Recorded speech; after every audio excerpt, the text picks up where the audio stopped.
حالانکہ وہ غریب ہے پھر بھی خوش ہے.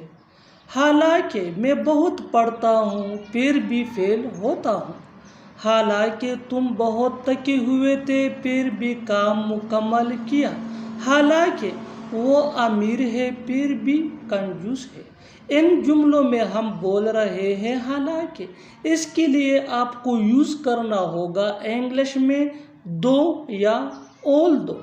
آئیے کمپلیٹ اسٹرکچر سمجھتے ہیں. دو یا although plus sentence Cama plus sentence. آگے ڈیٹیل سے سمجھاتا ہوں مثالوں سے. حالانکہ وہ غریب ہے پھر بھی خوش ہے. Although he is poor, he is happy.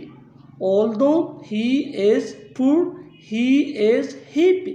حالانکہ میں بہت پڑھتا ہوں پھر بھی فیل ہوتا ہوں.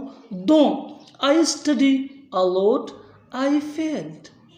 دو I study a lot, I failed. حالانکہ تم بہت تھکے ہوئے تھے پھر بھی کام مکمل کیا.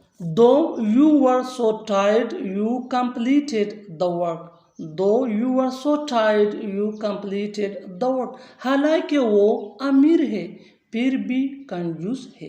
Though he is rich, he is a miser. Though he is rich, he is a miser. اور آخر میں یہ سینٹنس آپ کے لیے کامن سیشن میں اس کا جواب ضرور دینا. حالانکہ وہ محنتی ہے پھر بھی غریب ہے. Subscribe English PS for more advanced English sentence structure. Thanks.